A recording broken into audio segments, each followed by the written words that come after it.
The Pacific, 1943. A stretch of endless blue, calm beneath a cruel sun.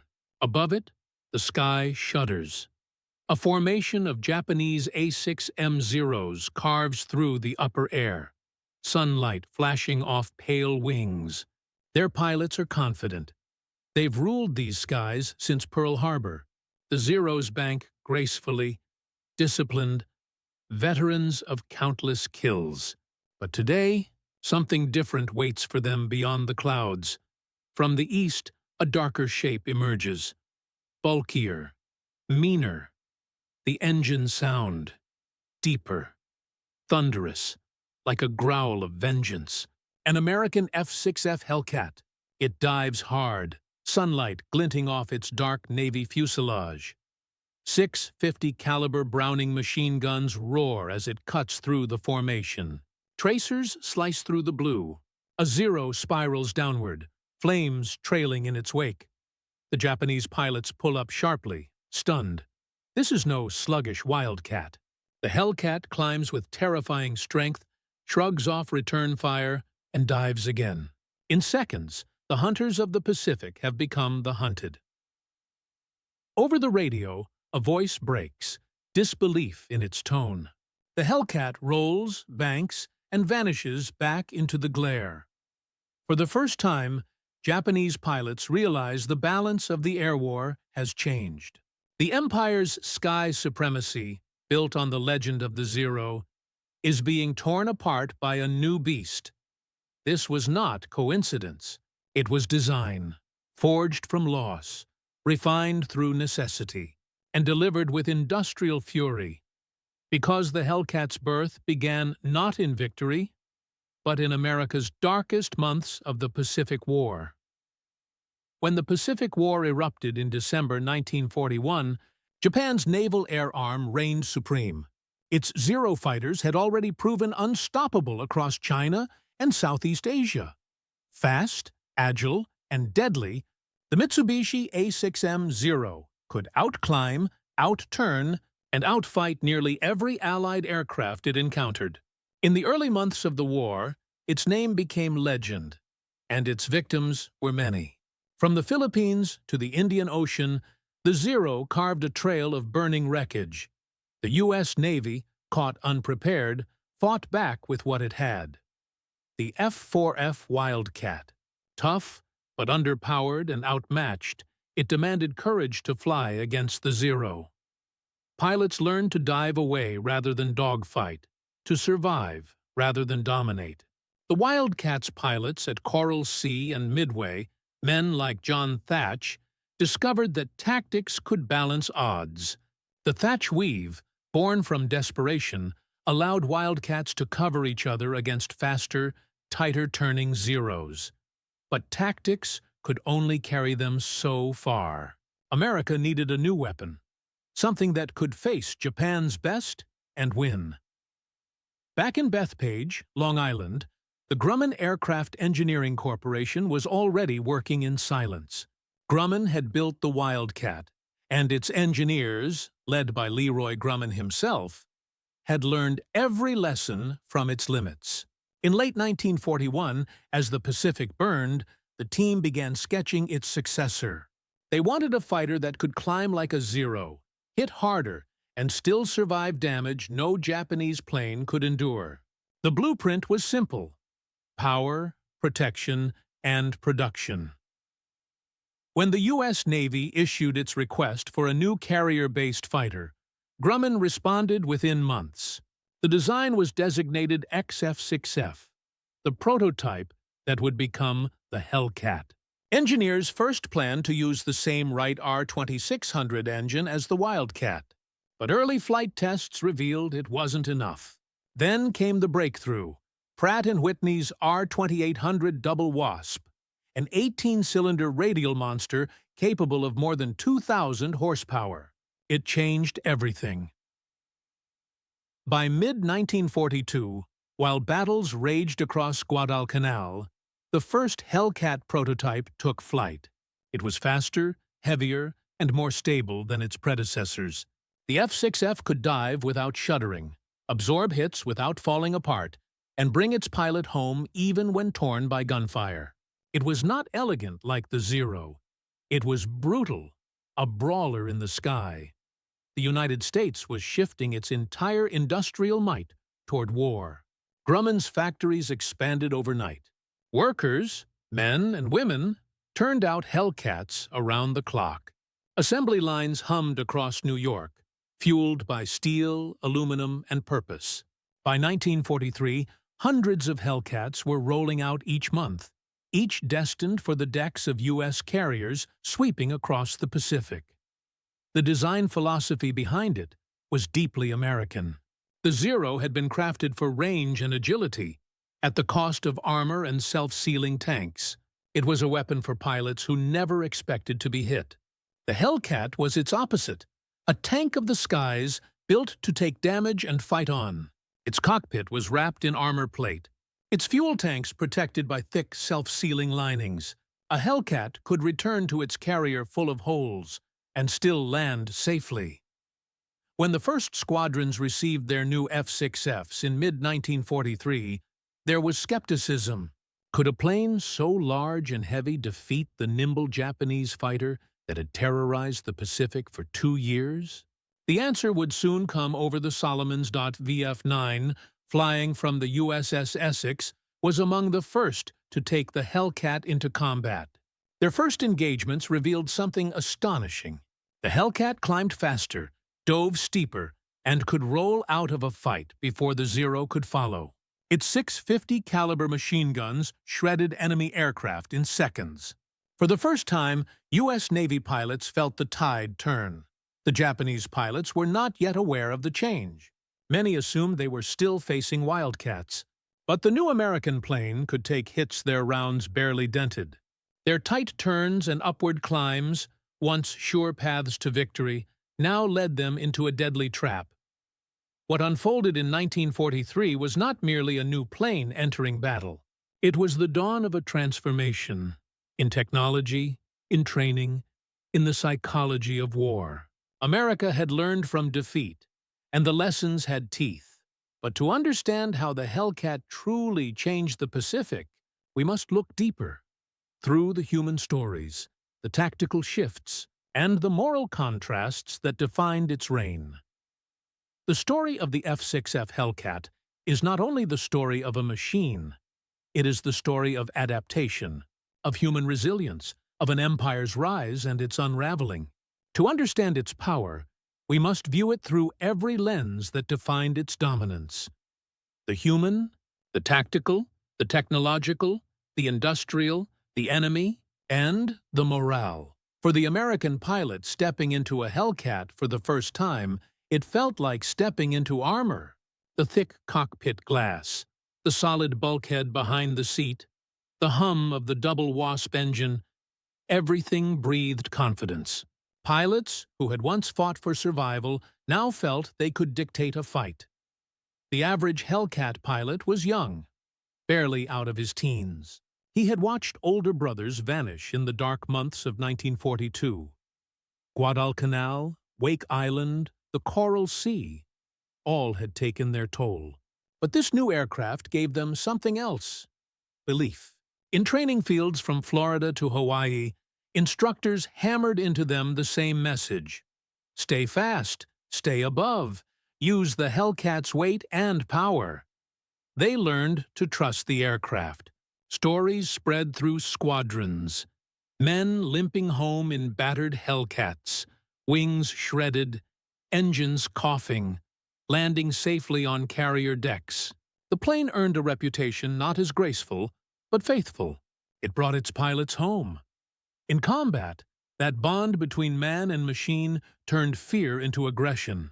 Pilots who once avoided dogfights began to seek them. They dove headfirst into Japanese formations, firing at point-blank range. And when they landed back on deck, salt sweat on their skin, they realized something the Pacific hadn't felt in years: control. Across the ocean, in the cockpits of the Imperial Japanese Navy, the mood was shifting. Early war pilots, veterans of China and Pearl Harbor, had flown the Zero like extensions of their own bodies. They had believed it unbeatable. But by 1943, many of those aces were gone. The new generation lacked training, experience, and, increasingly, hope. They first encountered the Hellcat over the Solomons and the Marshalls. It looked like a wildcat at distance, until it was too late. When they tried to climb away, the Hellcat followed. When they turned, the heavier American plane rolled with astonishing speed, cutting through the circle. Reports filtered back to command units. New American fighter, faster than the Wildcat, more armor, heavy guns. Some called it the Grumman beast. Others thought it impossible. The Americans couldn't have replaced their fleet so soon. But they had, and the Japanese industrial base could not keep pace. Factories damaged by bombing, shortages of high-octane fuel, and dwindling supplies of aluminum crippled their efforts. The once-feared Zero remained deadly in the hands of a veteran. But there were fewer veterans every month. For young pilots sent into battle after only a few hours of flight training, the sky became a death sentence. They faced opponents with radar guidance, better coordination, and aircraft that could take hits they could not afford. Many never returned from their first sortie. Before the Hellcat, American pilots fought the Zero with avoidance tactics. They dove away and escaped. With the F6F, that changed. The Hellcat could now choose the fight. Its top speed exceeded 370 miles per hour, outpacing the Zero at most altitudes. Its climb rate was higher, and its dive speed unmatched. Pilots were trained to exploit these advantages relentlessly. Rather than engage in turning duels, they attacked from above, fired a short, devastating burst, then climbed again before the enemy could respond. This new tactic, boom and zoom, transformed air combat. Hellcat squadrons coordinated through radio communication, diving in pairs, covering each other. The Japanese, still bound to visual coordination and limited radio contact, were often ambushed before they even spotted the enemy. The thatch weave still existed, but now it was offensive. Two Hellcats would crisscross through the sky, forcing a Zero into a trap it couldn't escape. The same pattern once used to survive was now used to dominate. Naval intelligence began mapping Japanese air movements through radar. American carriers, guided by radar operators, launched fighters in perfect timing. Air superiority became science, not instinct. The Zero's advantage, agility, meant nothing when the Hellcat was faster, tougher, and everywhere at once. At the heart of the Hellcat was the Pratt & Whitney R2800 Double Wasp, an engineering marvel. It gave the F6F unmatched acceleration, the ability to climb to 20,000 feet in under 8 minutes, and the resilience to keep running even with cylinders destroyed. The plane's structure was overbuilt by design. Grumman engineers believed in survivability over elegance. The landing gear was thick and wide-set, perfect for carrier landings. The fuel tanks were sealed in rubberized protection. The canopy provided exceptional visibility, something pilots of the Zero could only envy. And then there was firepower. 6 50-caliber Browning M2 machine guns, each capable of 800 rounds per minute. A concentrated burst could tear through aluminum and ignite fuel tanks instantly. Against the lightly built Zero, it was catastrophic. Every piece of the Hellcat reflected a single truth. The U.S. had learned that the best fighter was the one that survived. The Zero's light frame gave it agility, but also fragility. Its lack of armor made it lethal for its pilot at the first spark. The Hellcat's extra weight became its greatest strength. It could take punishment, return home, and fight again tomorrow. Something Japan's dwindling Air Corps could not afford. By 1944, the American industrial machine was running at full speed. Grumman's assembly lines produced 12,000 Hellcats in just over 2 years, more than any other carrier fighter in history. Each plane rolled out of Bethpage ready for battle, parts standardized, components interchangeable. Japan, in contrast, was collapsing under shortages. Fuel, steel, and skilled labor were vanishing. Pilots were being trained in weeks, not months. The once proud Zero was now obsolete, and there were too few resources to design a replacement quickly enough. The United States had also mastered logistics. Hellcat parts were shipped by the ton across the Pacific, ready for field repair. Carriers became floating factories. Maintenance crews could rebuild damaged aircraft overnight. Behind the lines, American women built the war effort. At Grumman, thousands of female riveters, welders, and engineers worked long hours assembling the Hellcat's skeleton. Each rivet driven into the fuselage carried the sound of a nation's determination. This was more than engineering. It was momentum. The kind of power only a mobilized democracy could unleash. At its core, the Hellcat War was not only about machines, it was about philosophies. The Zero was born from a culture that valued mastery, sacrifice, and the perfection of flight. It was a samurai's weapon, fast, fragile, and designed for the few who could wield it. The Hellcat was born from a different creed: durability, mass production, and teamwork. It was not elegant. It was effective. It was a weapon for thousands of ordinary men who became extraordinary through training, not through birthright. While Japan's pilots fought to preserve an empire, American pilots fought to restore balance to a world thrown into chaos.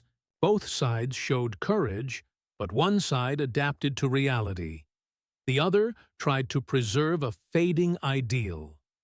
In this clash of spirit and steel, the Hellcat became more than a fighter.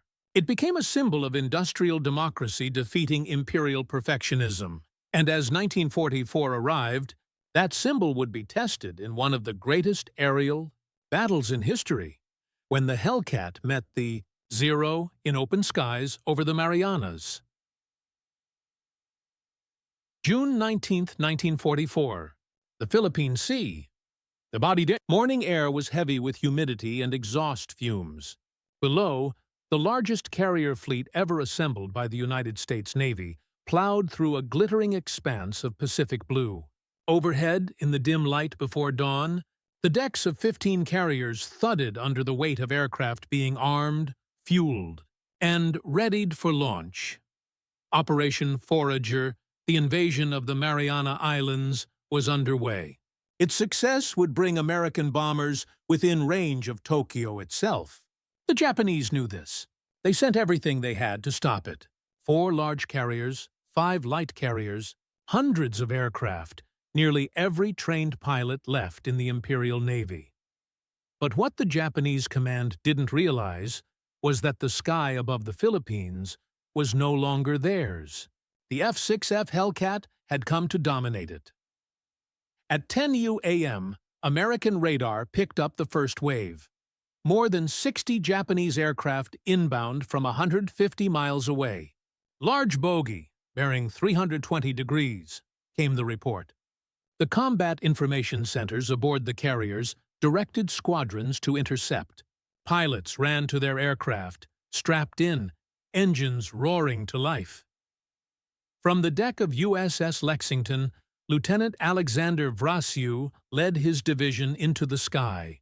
His Hellcat climbed hard into the rising sun. At 25,000 feet, the Pacific stretched beneath him, dotted with tiny ships, the carriers below looking almost serene. Then black dots appeared on the horizon. The enemy was coming. The first wave of Japanese bombers, escorted by Zeros, approached in tight formation. They never saw the Hellcats waiting above. Vrasiu and his wingmen rolled in from altitude, diving like hawks. 6 50-caliber guns blazed. 1, 2, 3 aircraft exploded in fireballs before the Japanese could react. The radio crackled with calm American voices calling out kills. Within minutes, the sky became a storm. Tracer fire streaked across the sunlight. Zeros twisted desperately, trying to climb. But the Hellcats had the height, the speed, and the training. They dove through, fired short bursts, then climbed again. The Japanese formation disintegrated. What followed became legend. The Great Marianas Turkey Shoot. By the end of that day, American pilots claimed more than 300 enemy aircraft destroyed for the loss of only about 30 of their own. It was not arrogance, it was arithmetic. Years of superior training, radar coordination, and better machines had converged in one decisive moment. From the decks below, sailors watched the distant dogfights like fireworks on the horizon. Tiny black dots spiraled down in smoke trails, each marking another fallen zero. The myth of Japanese air invincibility, once untouchable, was dying before their eyes. Captain David McCampbell, commanding Air Group 15 aboard USS Essex, became an embodiment of the day's ferocity. Calm, methodical, he shot down 7 enemy aircraft in a single sortie, then landed with just a few rounds left. His wingman had run out of ammunition but stayed in formation, using his empty guns to bluff attackers. When the second and third waves came that afternoon, the result was the same. Radar saw them first. Hellcats intercepted them miles from the fleet. Not one Japanese bomb touched an American carrier that day. By dusk, the ocean was littered with debris and oil slicks. American ships recovered survivors from downed planes. Many were Japanese pilots who had never seen combat before that morning. Their fuel tanks empty, they had glided into the sea, faces young and frightened, victims of a system that had sent them to die with no chance of victory. The Japanese fleet withdrew in chaos. Its carriers, deprived of air cover, became helpless targets. 2 days later, American submarines Albacore and Kavala struck, sinking the carriers Taiho and Shokaku. The battle's outcome was more than a tactical victory. It was a transformation. The Imperial Japanese Navy had lost nearly all its carrier aircraft, more than 600 in 2 days. The United States had lost fewer than 130. The balance of air power had shifted permanently. After the battle, Admiral Raymond Spruance's ships sailed steadily toward the Marianas. The path to Guam, Saipan, and Tinian lay open. The Pacific War had entered its final phase. In the ready rooms of the carriers, pilots sat silent. Some grinned, others stared at the floor. They knew what had happened. They had seen the end of Japan's once feared air fleet. The Hellcat had done its job. It had ripped through the myth of the Zero and left the Empire's sky bare. And as those young pilots walked back onto the deck, the smell of fuel and salt in the air, they realized something profound.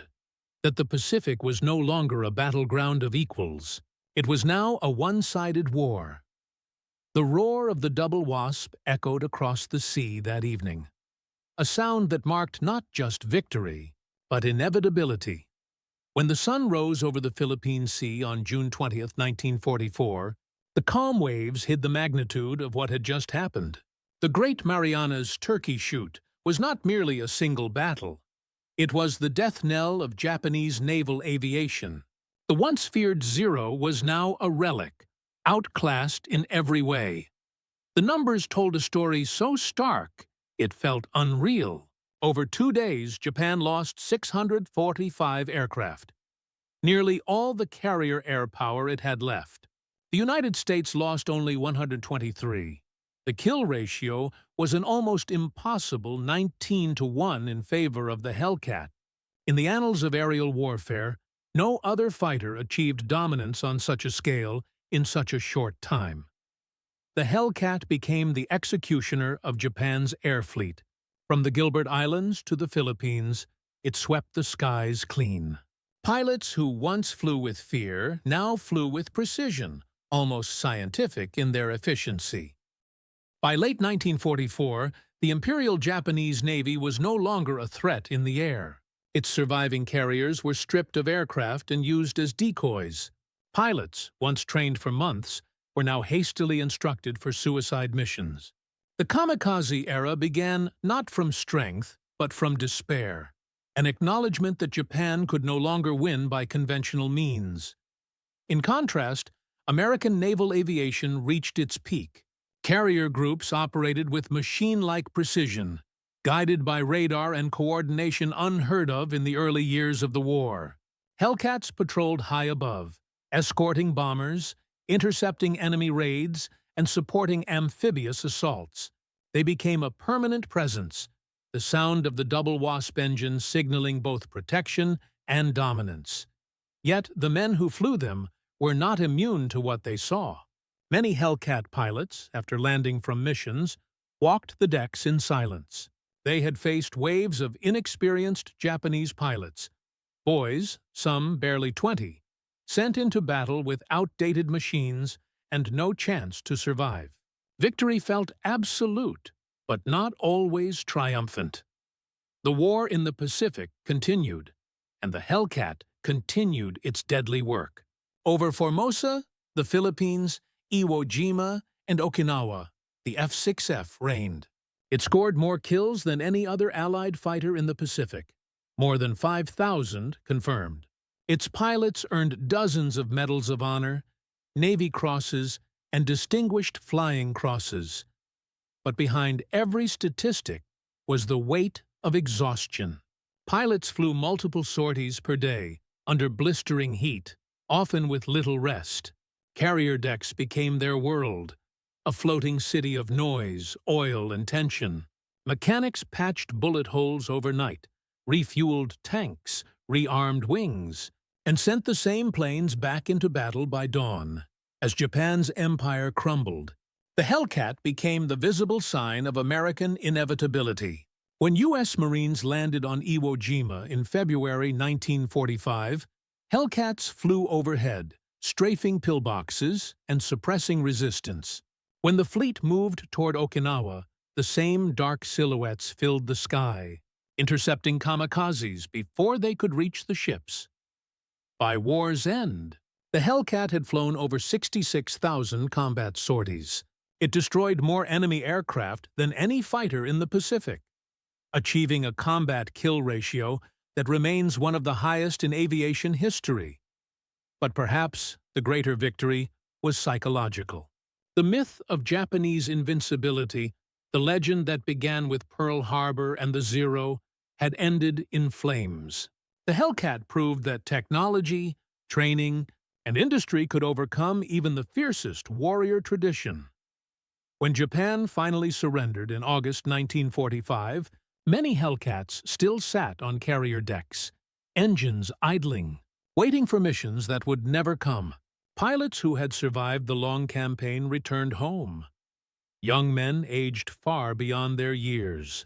Some spoke of the Hellcat with affection, calling it the best friend I ever had. Others could never again hear the roar of its engine without remembering the smoke and fire of the Pacific sky. In the aftermath of victory, Grumman's factories slowed. Workers returned to civilian life. The Hellcat, which had once symbolized America's desperate comeback, now became a museum piece, preserved in hangars, displayed at air shows, revered by historians. The Zero, too, found its place in memory. Restored examples sit in museums, silent and beautiful, their once deadly grace frozen in time. For Japan, the Zero became both pride and elegy, a reminder of brilliance born too soon, crushed by a world that learned faster. In post-war years, aviation historians compared them again and again. The agile samurai versus the iron giant. The conclusion was always the same. The Zero was a masterpiece of early war innovation, but the Hellcat was evolution made steel. It embodied a lesson that echoed far beyond the Pacific, that wars are not won by the first to strike, but by those who adapt to endure. And so the Hellcat, forged from defeat and perfected through relentless pragmatism, became a symbol not of vengeance but of transformation. It was proof that from the ashes of loss could rise a machine and a nation capable of rewriting history. From the sky above Saipan to the waves off Okinawa, The sound of the Hellcat's engine faded into memory. Yet in every museum, every flight archive, and every surviving veteran's voice, it still lingers. That deep, steady growl of confidence that once tore through the Pacific clouds. It was the sound of America reclaiming the sky. In the quiet years after the war, the Pacific seemed almost eternal again. Calm, blue, and endless. The wreckage had sunk to the depths, the coral had reclaimed the iron, and the skies once filled with fire were empty once more. Yet in those skies lingered a memory of engines roaring, of contrails spiraling, of young men who fought their wars among the clouds. The F6F Hellcat stood as one of history's great paradoxes, a weapon born of necessity, yet remembered for its humanity. It was not built for glory. It was built to work, to protect, to endure. In its lines and rivets lay the lessons of a nation that had once been caught unprepared and refused to ever be again. Its story is not just one of engineering triumph, but of moral and cultural transformation. The Hellcat was what happens when a society learns from failure instead of collapsing beneath it. America's early defeats at Pearl Harbor and in the Philippines were not ends. They were the forges in which this machine, and the mindset behind it, were created. For Japan, the Zero had embodied elegance, precision, and spirit. For America, the Hellcat embodied persistence, adaptation, and resolve. The two met over the Pacific not merely as machines, but as philosophies colliding in mid-air. One prized perfection. The other embraced progress, and in that collision, the outcome was written. Not because one was more beautiful, but because one evolved faster than the other could endure. The men who flew them, on both sides, shared a courage that transcended flag or nation. They climbed into their cockpits knowing the odds, knowing that the sky could turn from light to fire in seconds. They were, each in their own way, bound to the same fate, to test the limits of human skill against the cold logic of machinery and war.